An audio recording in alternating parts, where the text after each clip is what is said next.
Assalamualaikum warahmatullahi wabarakatuh. Sampurasun. Kumaha daramang sadayana. Mugia urang sadaya aya dina kasehatan tur aya dina kabarokahan. Sanaos urang nuju aya dina mangsa sasalad COVID-19, hidup diajar di bumi sewang-sewangan atanapi BDR, belajar dari rumah. Ulah dugi kangirangan sumanget kana nyuprih ilmu. Simkuring Fauzan Azima, atanapi sauran we Pak Ojan ti SMP PGI hiji Bandung. Dinten ayeuna urang diajar ngeunaan dongeng.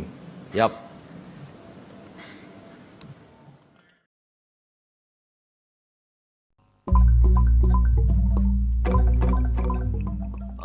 Jadi naon dongeng teh? Jadi dongeng teh eta carita rekaan atawa fiksi anu ngandung hal-hal pamohalan. Upamana bae sasakoan jeung tatangkalan boga paripolah sarta bisa ngomong awak jelema. Parahu jadi gunung atawa jelema jadi maung kajajaden. Dongeng teh kaasup kana karya Balarea lantaran henteu hanyahoan anu ngaranna saha atawa bisa disebut oge anonim.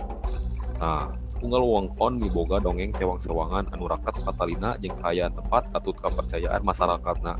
Eta sababna dongeng mangrupa bagian tina folklor atawa carita rahayan. Tah, di dieu aya dongeng-dongeng ti unggal wewengkon di Jawa Barat. Contohna wae misalna di dieu aya Sasakala Gunung Geulis di Kabupaten Bandung. Aya oge di dieu Sasakala Gunung Tangkuban Parahu di Kabupaten Bandung Barat. Anu caritana geus kasohor nya, anu palakuna teh Sangkuriang teh nu najong parahu nubikeun ka tibalik jadi ayeuna jadi Gunung Tangkuban Parahu kitu Sasakala Gunung Tangkuban Parahu. Oke, Sasakala Cigondewah di Kota Bandung, Sasakala Kampung Keranggan di Kabupaten Bekasi jeung sajabana biasa ditinggal di dieu.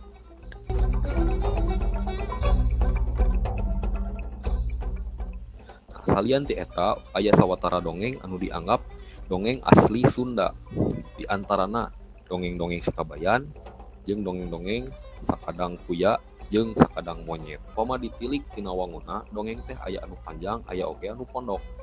Dongeng anu panjang contona Jongrang Kalapitung di Kabupaten Purwakarta. Ari dongeng anu pondok mah upamana bae carita-carita Sikabayan jiga Sikabayan ngalanangka. Dumasar kana eusi jeung palakuna, dongeng bisa dipasing-pasing di antarana atanapi dongeng aya wandana anu kahiji. Dongeng sasatoan atawa fabel nyaeta dongeng anu palakuna sasatoan. Contona Sakadang Kuya jeung Sakadang Monyet atawa Gajah Keleh Kesireup. Anu kadua dongeng sasakala. Nyaeta dongeng anu aya patalina jeung asal muasalna hiji tempat, barang atawa hasejena. Contona Sasakala Gagak Buluna Hideung jeung Sasakala Gunung Tangkuban Parahu. Anu katilu dongeng sajarah. Nyaeta dongeng nu aya patalina jeung tokoh sajarah atawa tempat nu ngandung sajarah. Contona wae Arca Domas, Syekh Maulana Akbar. Anu kaopat dongeng jalma biasa atawa parabel. Nyaeta dongeng anu palakuna jalma atawa manusa. Contona Sikabayan Ngalaroai. Tadi hidup parantos kuninga naon nu disebut dongeng jeung wanda tinu dongeng. Ayeuna naon anu disebutna dongeng? Dongeng teh mangrupa salah sahiji kaparikeun nyarita. Ngadongeng henteu sarua jeung maca dongeng. Anu matak dengan ngadongeng mah urang kudu bener-bener apal kana dongeng anu rek didongengkeun atawa nyaritakeun deui dongeng anu kungsi ku urang baca atawa kungsi ku urang rangukeun. Jadi urang kudu apal heula dongeng. Nah, dongeng anu pernah urang baca atawa anu urang pernah didangukeun. Nah, aya sawatara hal anu kudu kurang diperhatikeun upama rek atawa keur ngadongeng. Jadi samemeh ngadongeng, urang kudu maham kana eusi dongeng jeung jalan carita, maham kana palaku jeung pasipatanana, oge kudu maham kana hal-hal anu jadi amanat anu dicaritakeun dina eta dongeng. Ini dina prakana ngadongeng atau nalika ngadongeng. Nu kahiji ngagunakeun sora anu bedas. Ya, ngandalkeun ucapanna oge kudu bentes. Bisa ngatur tempo, henteu gancang teuing jeung henteu kendor teuing atawa antare. salajengna wirahmana luyu jeung ungkara anu dikedalkeun atawa disebut oge paromana luyu jeung anu keur didongengkeun. Jadi kudu ekspresif. Lamun misalnya keur nyaritakeun carita dongeng anu sedih, urang kudu ekspresina sedih. Lamun keur nyaritakeun bunga atau kabagjaan, ekspresi lagi kudu bunga. Nah, salajengna pasang petana luyu jeung eusi dongeng sikap sawajarna henteu kaleuleui.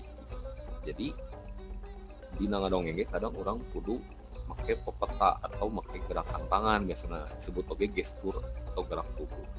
Nah, supaya langsung jelas, ayeuna urang tingali wae contoh hiji cara ngadongeng. Ngadongengna ieu judulna Sakadang Kuya jeung Sakadang Monyet. Mangga wilujeng nyakseni. Wilujeng siang kasadayana. Sigah anu sepi-sepi wae kieu ieu teh. Wilujeng siang kasadayana. Danget ieu Ambu Depi disarengan ku Sakadang Monyet bade ngadugikeun dongeng Sakadang Monyet jeung Sakadang Kuya ngala cabe. Biasa nama ari monyet karesepna sok ngadahar naon cing? Cau, tapi dina dongeng ieu mah duka teuing da monyet resepna teh ngadahar cabe anu beureum. Sigana teh amis kitunya tapi duka tah. Kumaha dongeng salajengna sumangga wilujeng ngaregepkeun.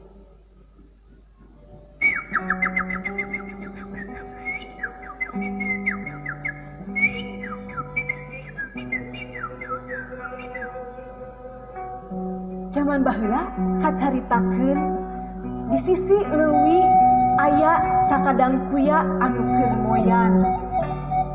Teu lila torojol weh sobatna datang. Aya monyet tinggun tayang binatang derek. Sakadang Kuya. Cik Sakadang Kuya nembalan basa digeroan ku Sakadang Monyet. Naon mana didinya? Ah kieu we kuring mah keur moyan. Ya. Sakadang Kuya, mending ge ayeuna mah urang ka ditu ka kebon patani. Di kebon patani teh ieu aya cabe teh ya, cabe pelak patani teh geus ararasak bareureum. Sakadang Kuya nembang. Ah, bung kuring mah ari ka kebon patani jeung anjeun teh. Anjeun mah sok ribut. Moal, ayeuna mah moal ribut. Nyaan. Tuluy weh monyet jeung kuya teh arindit ka kebon patani. Di kebon patani subuh weh kuya mah moncor kana handapeun pagen. Ari Sakadang Monyet mah jeleng weh ngajleng ngaluncatan kana pagen. Di jero kebon eta Sakadang Kuya jeung Sakadang Monyet teh langsung ngalaan cabe nu geus bareureum di dalahar di dinya keneh. Aduh, kuya geuning meuni lada kieu ieu teh. Aduh, lada kuya.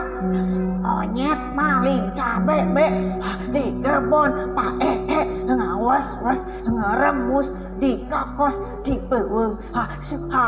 Lata. Atuh monyet ulah gandeng. Apan tadi teh geus janji. Atuh da lada. Nyaan wae kusabab bumina patani teh teu jauh jeung kebon.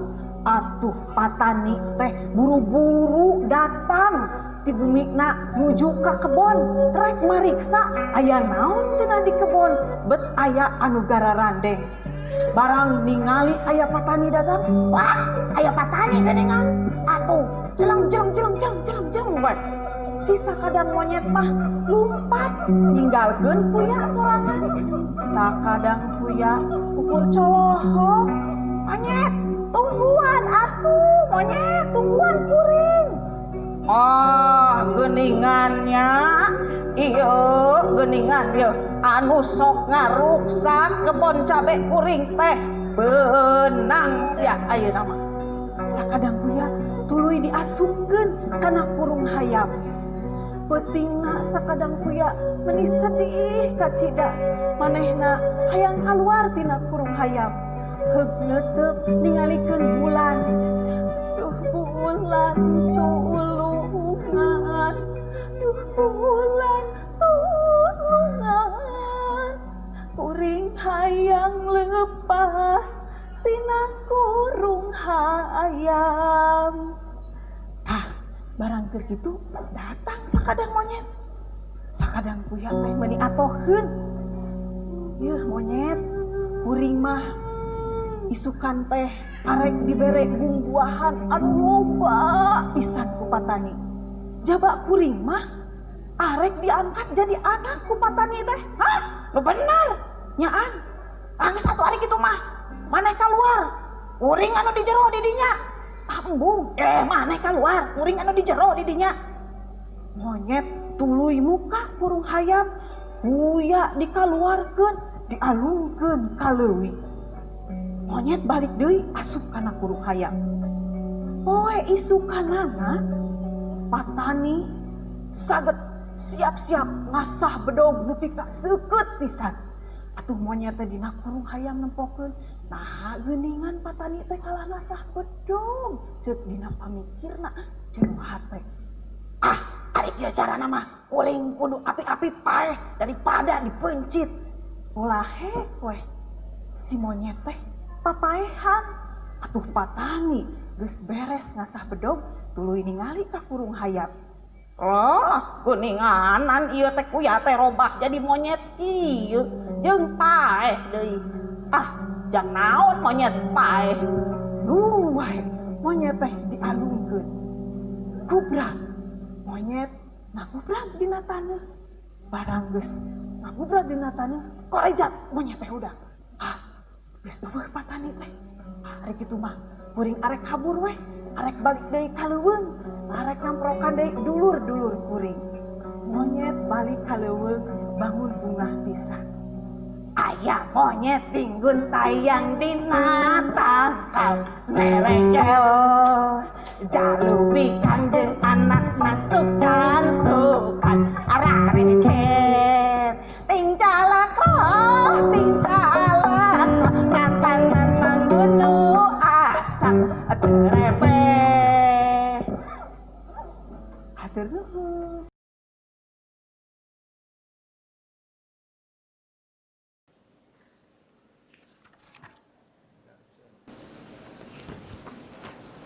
Mung sakitu pangajaran dinten ayeuna, mugia aya dina mangpaat sareng nambihan pangaweruh kanggo hidep. Tepang deui dina pangajaran salajengna, saninten buah saninten, saninten di kalapaan, hapunten nada hapunten bilih aya kelepatan. Wassalamualaikum warahmatullahi wabarakatuh.